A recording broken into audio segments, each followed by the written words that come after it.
remember reading that H.G. Wells quote because he wanted this global world government, and it talked about how they would exterminate most of the people. And of course, he was one of their top thinkers. But that particular quote you just gave, where does that come from again? That comes from his paper. I'll read it to you. The Open Conspiracy: Plans for a World Revolution. That's what it's called.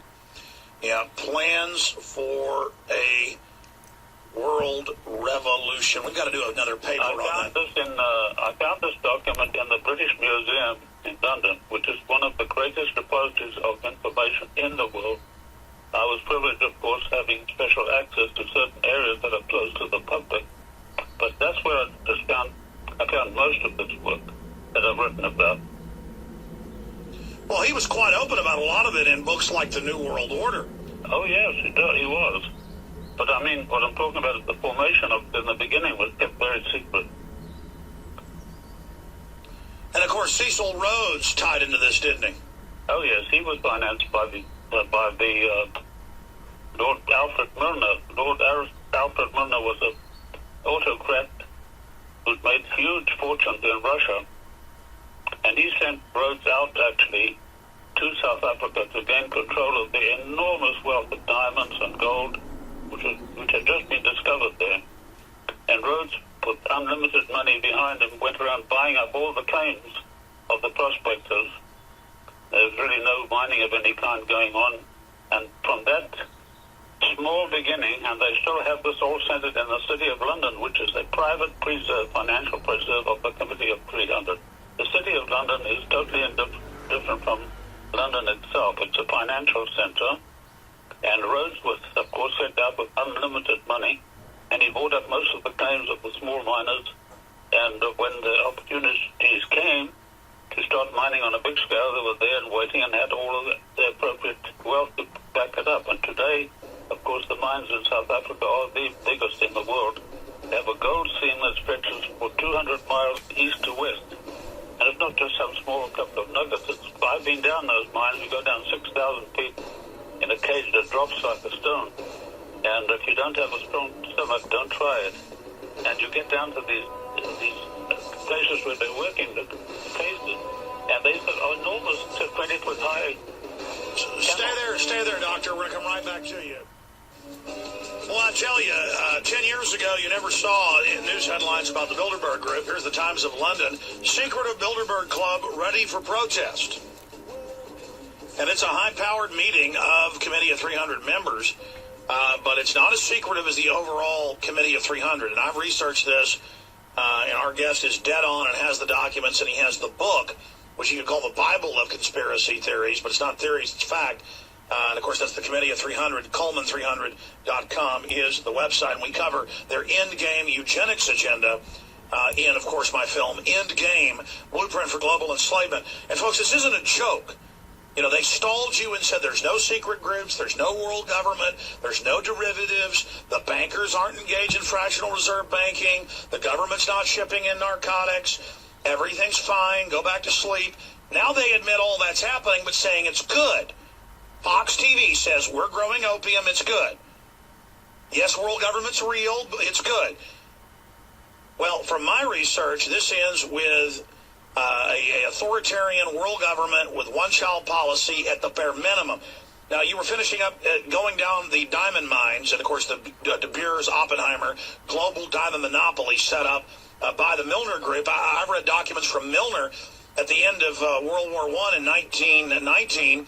These are public, saying we've got to get some type of thug dictator in Germany and set them up for the next war. I mean, that's the wide-reaching, long-term view. So they get Wall Street and the general public in a quarterly mindset, only thinking about the present and profits now, but they're all positioned for the long-term win. Okay, and we get so many intellectuals on here and researchers who say, oh, no, the elite are short-sighted. But when you look at their long-term plans, they're admitted Ford Foundation operations, Brzezinski's 25- and 50-year plans. No. Of course, the political science head at Georgetown, Carol Quigley, he says 30-year, 50-year plans. So, no, it is quarter-century time frame, bare minimum, as Aldous Huxley, part of these elite families, wrote. In 1933, see it's all coming true. So going back to Dr. Coleman, what is their end game then? What is their final agenda? Should we be concerned about these autocrats running everything? We should be very concerned if we want to keep our republic. And the United States is not a democracy, it's a republic. Let me make that clear. You cannot have a democracy in a confederated republic. Our principles may be democratic, but our actual form of government is republican. That should settle that question. And of course we ought to be concerned, because here you have an organization that's permeated every strata of our society and into the members of the Senate and the House, and it does everything regarding controlling our foreign policy, our military policy, and everything that the government issues or talks about or makes its policy comes originally out of the Committee of 300. Now that sounds awfully far-fetched. I know a lot of people are going to say, well, this guy, he's off the wall. Well, they said that to me in 1972. They told me to go and hang myself. They did all kinds of nasty things to me. But if you look back at my record, you'll find that I've made over 500 predictions. I hate to use the word, but I said these things were going to happen in the future, and I think that most of them, we went through them just the other day, and most of them have come to pass. So I think I've got a fairly good record as far Well, you've done the research. I mean, these scallywags are on record if somebody just digs through the government archives and stacks, and you've been preeminent in exposing the overall black nobility, I guess you could call them, the Yes, committee. That's right. And of course, would you agree with some of the other historians we've had on that this ties into England, Germany, the Dutch, but also the model that the British picked up out of some of the Italian families? Oh, absolutely. The Italian families, like the Renatis, they were the model of this organization, and most of these people, the old Florentine and Venetian black nobility, they were not black, their skins weren't black, but they were known as black nobility by the people of the city because their deeds were so evil that they could not stand the light of day. And they didn't take too much trouble to hide them either. That's why they called them the black nobility. And, that's the dynasty that Queen Victoria of England sprang from. So I'll give you some idea just how big these organizations have grown. Yeah, I've seen a lot of people now that are out there and have basically taken your work on the black nobility and basically declare it as their own. But that's the greatest form of flattery, is imitation.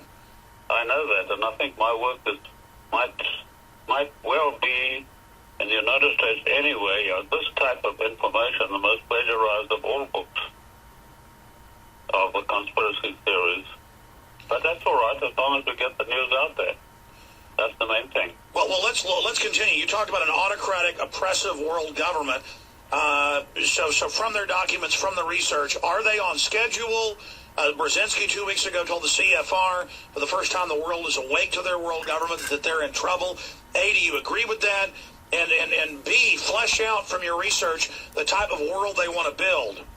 Well, they have been uncovered. That's the whole thing. That's not something they bargained for. They certainly didn't bargain for that at all. It strives, as I said, for a one-world government, a new world order inside a one-world government. That's the ultimate. Where you have a few people at the very top, and you have the middle management, and then you have the lower management, and then you have what's called the masses. That's us, that's me, that's you. We did our best to be controlled through population control, various measures, worldwide disease and wars. But Bertrand Russell, their senior statesman, once said that wars hitherto have been disappointing. They haven't killed enough people. So what he said, we need to reintroduce periodically plagues like the Black Plague, where millions of people get wiped out until we get to our optimum size population. These are the things that are very, very real. They're not the figments of my imagination, believe me. No, I've actually got the Bertrand Russell books where he talks about that, and then he's hailed as a liberal. And he talks about the scientific dictatorship where a revolt of the commoners will be as impossible as a revolt of sheep against the practice of eating mutton.